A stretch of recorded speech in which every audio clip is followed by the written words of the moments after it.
Dan nám porozpráva o tom, v čom môže byť sociálno-klimatický fond príležitosťou pre rozvoj cyklodopravy na Slovensku. Nech sa páči. Ďakujem veľmi pekne za slovo a dovolte mi ešte raz sa poďakovať pani Trenčanskej, že si našla čas a že sem prišla nám o tom povedať aj teda z pozície z úradu podpredsedu vlády. My sa teda tejto téme sociálno-klimatického fondu venujeme už nejaký ten piatok, v podstate zhruba rok, a tá komunikácia práve s úradom vlády, respektíve teraz podpredsedu vlády, nebola úplne optimálna, keď to poviem tak napriamo dlhú dobu, ale došlo tam k nejakým zmenám, vznikla teda nejaká jednotka, ktorá bude mať práve toto na starosti, ktorú pani Trenčanská práve reprezentuje, a teda ona to nepovedala, ale je tam naozaj že pár dní a napriek tomu teda prišla nám podať tie informácie k tomu, takže som za to naozaj veľmi rád. A ja nebudem už opätovne opakovať nejaké tie technikálie toho fondu, ale prejdem rovno takých 10+1 opatrení, ktoré my ako cyklokoalícia navrhujeme a presadzujeme, aby sa v tomto novom mechanizme objavili. A poďme teda na to.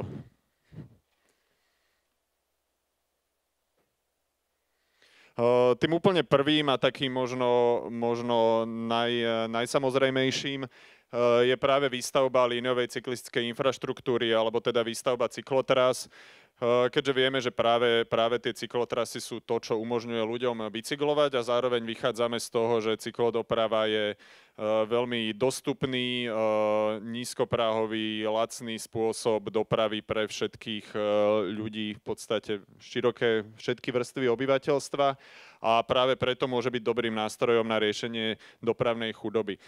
Ten sociálno-klimatický fond je veľmi silne zacielený finančný nástroj, čiže sa nedá očakávať, že nám padnú peniaze z neba na akékoľvek cyklotrasy kdekoľvek. O to dôležitejšie je vlastne veľmi dobre nastaviť, kde chceme tie cyklotrasy mať, komu majú slúžiť, ako ich chceme stavať, koľko nás to bude stať a tak ďalej. Bavíme sa teda, či už je to infraštruktúra v mestách, ale prípadne aj v extraviláne. Častokrát nie nutne vždy, ale dopravnou chudobou sú typicky postihnuté alebo zasiahnuté rurálne oblasti, odľahlejšie, ktoré môže im chýbať napríklad prepojenie s bližším väčším sídlom. Čiže bavíme sa aj o extraviláne, aj o intraviláne. A je dôležité ale myslieť na to, že cyklotrasa neznamená nutne len to asfaltovanie niekde stredom pola. Tie opatrenia by malo by to byť nastavené tak, aby sa dala robiť široká škála opatrení, ktoré vieme, že sú funkčné, a v mestských oblastiach je to napríklad aj nejaké riešenie formou bicyklových ulic a podobne, čo už na Slovensku je normálne legislatívne možné, len to nie je ešte úplne zvykom. Ale zrovna tuto v Trnave, tento obrazok je z Holandska, ale tuto v Trnave budete mať zrejme zajtra počas exkurzí možnosť takú prvý pokus o takéto vytvorenie niečoho vidieť. Čo je dôležité pri tejto téme cyklistickej infraštruktúry, hoci máme už na Slovensku viacero dobrých príkladov, stále je veľmi, hovorím túto vetu už asi 5, 6, 7 rokov, ale stále ako keby nevieme zobrať na Slovensku jeden projekt, ktorý by bol ukážkový, že takto sa má robiť cyklistická infraštruktúra a nemá žiadne chyby.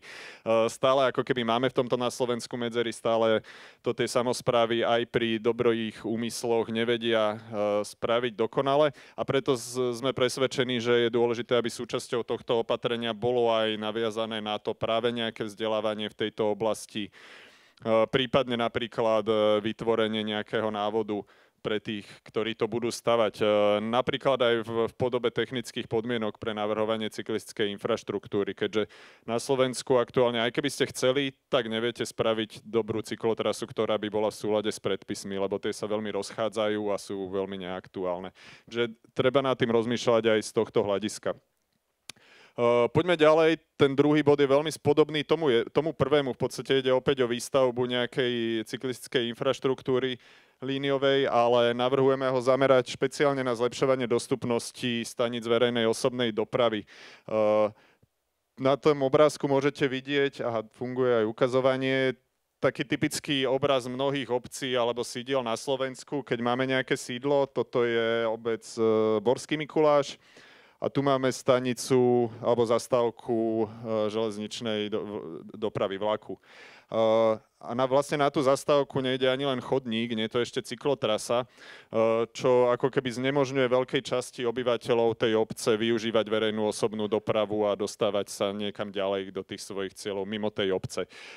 Takýchto miest na Slovensku alebo obcí skôr je pomerne veľa a preto sme presvedčení, že práve zlepšovanie toho akčného rádiusu verejnej osobnej dopravy touto cestou môže byť veľmi dobrým opatrením. Priamo na to nadväzuje vybavenie zastávok a staníc verejnej osobnej dopravy stoiskami bicyklov. Teda keď už vychádzame z toho, že chceme ľudí na tú stanicu, na ten vlak alebo autobus dostať na bicykli, tak je prirodzené, že by mali mať priestor, aby si ho bezpečne odložili. Na tomto obrázku je niečo, na čo asi nebudeme mať peniaze z tohto fondu. To je parkovanie na železničnej stanici v Utrechte, ak sa nemýlim, tak asi najväčšie na svete aktuálne, ale nemusí to vyzerať nutne takto. Hej, môžeme ísť do výrazne menších opatrení. Toto je z Aarhusu príklad pomerne malej železničnej zastávky s komfortným a bezpečným parkovaním bicyklov. Alebo aj do úplne takých mikropríkladov. Hej, toto je nejaká extravilánová zastávka autobusu, kde naozaj na možno za deň odchádzajú 5 ľudia tým autobusom. Preto nemá zmysel stavať tam za 100 000 eur nejaké bicyklové smart klietky, ale možno nám naozaj na takýchto zastávkach stačia obyčajné 2-3 stojany za niekoľko stoviek eur. Opäť si myslíme, že toto opatrenie by malo byť dobre podchytené a podporené tým, že si povieme, na akých staniciach, na akých zastávkach máme stavať, aké typy stojanov, koľko ich má byť tých parkovacích miest a podobne. Nenechávať to iba na žiadateľov, ktorí v tejto téme nemusia mať dostatočne dobrú expertízu. Vidíme, že aj v programe, aj z predošlých finančných nástrojov, či už eurofondov alebo dotácií ministerstva dopravy, vznikali na Slovensku riešenia s dobrým úmyslom, ktoré sa ale nestretli s požiadavkami tých užívateľov a vznikali rôzne klietky bicyklové, ktoré zývajú prázdnotou, lebo to nebolo to, čo tam naozaj tí cestujúci potrebovali. Čiže aj v tomto je dobré nedať peniaze len na ten hardware, ale pracovať s tou témou ako takou. Prejdem ďalej. Tým ďalším opatrením, ktoré považujeme za vhodné, je podpora či už nákupu alebo sociálneho leasingu nákladných bicyklov. My budeme o nákladných bicykloch hovoriť viac zajtra, kedy bude celý jeden blok venovaný tejto téme a prejdeme si rôznymi tipmi a rôznymi use casemi použitia nákladných bicyklov, ale vlastne tá logika je, že ten nákladný bicykel môže byť pre časť populácie, najmä v mestských oblastiach na krátke vzdialenosti, veľmi dobrou alternatívou alebo náhradou automobilu s výrazne nižšími prevádzkovými aj obstarávacími nákladmi. Zároveň je to ale niečo, čo je na Slovensku stále pomerne nové, aj keď ich tuto vonku môžete už vidieť zaparkovaných niekoľko. A preto veríme, že toto je dobré opatrenie. Či už to pôjde formou nákupu priamo, alebo napríklad nejakého sociálneho leasingu. Obdobné opatrenie, ale trochu na inú cieľovú skupinu zamerané, je podpora nákupu alebo sociálneho leasingu elektrických bicyklov. Kým pri tých nákladných bicykloch hovoríme skôr o náhrade auta na krátke vzdialenosti tam, kde ľudia potrebujú prevážať či už nejaký tovar alebo deti alebo iné osoby. Pri elektrických bicyklov je to najmä o predĺžovaní vzdialenosti, ktoré je možné na bicykli realizovať. Napríklad aj z tých odľahlejších oblastí pri dosahovaní verejnej osobnej dopravy alebo najbližších väčších sídiel. Tie bicykle na obrázku nie sú elektrické, ale je tam správne a je tam preto, aby som ilustroval rôzne typy, ako sa dá táto podpora realizovať. Môže sa to diať formou priamych dotácií na nákup, alebo to môže byť napríklad formou nejakého dlhodobého prenájmu bicyklov, ako máme príklad Žltého bajku z Trnavy, kedy teda samospráva vlastní tieto bicykle a za veľmi nízku sumu ich prenajíma svojim obyvateľom na obdobie 1 roka. Opäť bude o tom samostatná prezentácia zajtra v poobednom bloku.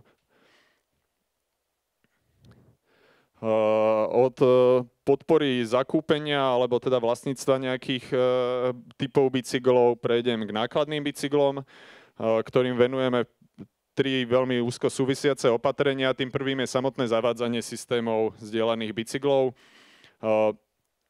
Opäť považujeme zdieľané bicykle alebo bike sharing za veľmi dobrý diel tej skladačky udržateľnej mobility, najmä v kombinácii s verejnou osobnou dopravou. Typické využitie je, že človek sa teda privezie do nejakého mesta vlakom alebo autobusom a následne na ten posledný kilometr, 2 môže využiť napríklad zdieľaný bicykel. Ale teda môže to fungovať v mestách aj na samotné presuny samozrejme. Okrem teda samotného zavádzania nových systémov zdieľaných bicyklov v mestách, kde ešte neexistujú, tak ďalším možným opatrením je podľa nás zlepšenie cenovej dostupnosti týchto systémov zdieľaných bicyklov, napríklad aj už existujúcich, ale pre zlepšenie cenovej dostupnosti pre vybrané cieľové skupiny. Čiže napríklad ľudia, ktorí si nemôžu dovoliť požičiavať si z dôvodu, že je to pre nich drahé, požičiavať si tieto prostriedky zdieľanej mobility, tak by mohli byť nejakým spôsobom zvýhodnení. Opäť je veľa technických možností, ako to realizovať. Budeme mať bike sharingu zajtra venovaný celý jeden blok do obeda, kedy si preberieme viac do hĺbky. A posledným bodom súvisiacím s bike sharingom je ešte integrácia systémov zdieľaných bicyklov do verejnej osobnej dopravy. To je niečo, čo nie je hardwareové, investične tak náročné riešenie, ale má za nás veľký potenciál jednoducho lepšie prepájať verejnú osobnú dopravu s využitím zdieľanej mobility.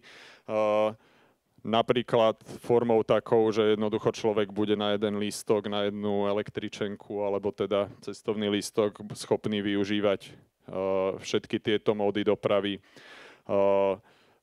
K tomu ešte 2 poznámky. Ten dôvod, ktorý tam je, že to súvisí aj s témou nejakej digitálnej gramotnosti a digitálnej chudoby. Veľká časť tých obyvateľov ohrozených dopravnou chudobou podľa nás môžu spadať aj do nejakej digitálnej chudoby alebo v zmysle, že jednoducho nevedia, nemôžu, nemajú možnosť mať nový smartfón s 10 apkami, aby si vybrali, keď prídu niekam, že ktorý prostriedok si aktuálne idú požičať a vyťukať si to. Toto sa dá mnohom zjednodušiť práve integrovaním to dokopy, kde veľmi zjednodušene jednou kartičkou by ste mohli mať všetko. Zatiaľ to môže znieť ako sci-fi, ale nie až také sci-fi. To speaker z ministerstva dopravy Radovan Slávik neskôr možno povie o tom, čo sa aktuálne deje v oblasti verejnej osobnej dopravy a že z plánu obnovy sa deje akási reforma verejnej osobnej dopravy, ktorá toto bude umožňovať v najbližších rokoch pre prostriedky verejnej osobnej dopravy, či už pôjdete vlakom alebo autobusom, a podľa nás by bolo chybou časom to nevyužiť a nezapojiť do toho aj zdieľané bicykle. Budem pokračovať ďalej. Sociálne taxi s využitím nákladných bicyklov. Pani Trenčanská tu prezentovala pri tej individuálnej doprave niečo ako doprava na vyžiadanie alebo on-demand doprava. Myslíme si, že toto je možné realizovať aj na bicykloch v mestských oblastiach na krátke vzdialenosti, nielen nutne autami. Na obrázku môžete vidieť rikše z nášho projektu Bicyklovanie neobmedzené vekom, ktorý funguje aj v Trnave, aj v Bratislave, najnovšie už aj v Nitre a v Dolnom Kubíne. A máme skúsenosti s tým, že je to možné aj v slovenských podmienkach používať takéto bicykle a prevážať na nich seniorov. Zároveň máme príklady zo zahraničia, kde naozaj funguje takáto služba sociálneho taxi, keď teda senior sa potrebuje niekam dostať, nemá inú možnosť, tak si zavolá ten taxík, že zajtra potrebujem ísť k doktorovi a niekto na tej rikši ho tam na ten ďalší deň odvezie. Nie je to nič, čo by na Slovensku v podstate fungovať nemohlo, keby sa s tým začalo. Opäť zajtra budeme v pobednom bloku mať prezentácie aj zo Slovenska, aj z Belgicka, venované tomu, ako to môže fungovať. Posledným bodom v tejto téme je podpora programov pre zlepšenie prístupu k bicyklovaniu. Na Slovensku sa dejú rôzne aktivity už teraz, ktoré na tomto pracujú. Myslíme si, že je možné ich nejakým spôsobom podporiť a takouto špecialitou tých neziskových organizácií, ktoré často na tomto pracujú, že vedia naozaj aj s minimum peňazí robiť veľmi veľa roboty, veľmi dobre poznajú potreby tej cieľovej skupiny. A toto je napríklad záber z projektu Cyklodobro, ktorý, ak sa nemýlim, už 6. rokom realizuje Cyklokoalícia Košice spolu so združením Okolo v Košiciach, kde pomáhajú nejakým marginalizovaným rómskym komunitám s prístupom k bicyklom, s tým, ako tie bicykle používať v premávke a tak ďalej. A takýchto projektov je na Slovensku množstvo a mohli by vznikať aj ďalšie. Posledná téma je preto taká, že 10+1, taká bonusová, lebo sa netýka priamo opatrení, ktoré budú zamerané na tému dopravnej chudoby, ale skôr na tému energetickej chudoby. Možno ste si všimli, pani Trenčanská tam mala jeden návrh opatrenia, a to výstavba sociálneho bývania. A my sme presvedčení, že pokiaľ z tohto fondu by malo byť podporená výstavba nových budov sociálneho bývania, tak by bolo dobré, keby práve tieto budovy boli už vzorové aj z hľadiska udržateľnej mobility. Teda tým základom by malo byť dobré napojenie na okolité cyklotrasy, chodníky a ideálne podmienky na parkovanie bicyklov, ideálne aj nad požiadavky aktuálnej normy. Či už tuto je nejaký príklad z viedenského Aspernu, kedy teda je to priamo v tej budove už súčasťou to parkovanie, alebo aj vonku pred budovou. Jednoducho myslieť na toto, aby tie projekty boli vzorové aj v tejto téme. A dá sa ísť ešte aj ďalej od témy samotného parkovania bicyklov, napríklad k vytvoreniu podmienok pre napríklad zdieľanie nákladných bicyklov, zdieľanie automobilov pre tých ľudí, ktorí žijú v tejto budove. To je za nás všetko. Ja iba ešte veľmi krátko zhrniem, že kde v tomto procese sa aktuálne hýbeme. Podarilo sa nám teda byť členom pracovnej skupiny, ktorá ešte minulý rok vznikla na tej Nike, kde teda sme nejakým spôsobom sa zapájali, ale ona sa už moc nestretáva, tá pracovná skupina. Zároveň ale existuje aj taká neformálna sociálno-klimatická pracovná skupina mimovládnych organizácií, kde teda spolupracujeme aj so širokou škálou poskytovateľov sociálnych služieb, napríklad charitami, organizáciami, ktoré sa venujú social housingu a podobne, a snažíme sa koordinovať v pozíciách k sociálno-klimatickému plánu. Komunikovali sme pri tvorbe podkladov aj s Inštitútom environmentálnej politiky, ktorý bude prezentovať svoje výstupy o malú chvíľu, a snažíme sa rovnako komunikovať aj so spomínanou skupinou expertov v rámci toho TSI projektu. Snažíme sa rozprávať so samosprávami o tom, čo oni potrebujú a ako im my môžeme pomôcť v tejto téme. Snažíme sa zisťovať, ako sú na tom vlastne ostatné krajiny, aké opatrenia budú realizované v iných krajinách, v akom štádiu je to inde. A zároveň teda sa snažíme o tejto téme hovoriť. Toto je jedno z podujatí, ale v najbližších týždňoch a mesiacoch budeme organizovať aj sériu webinárov k tejto téme.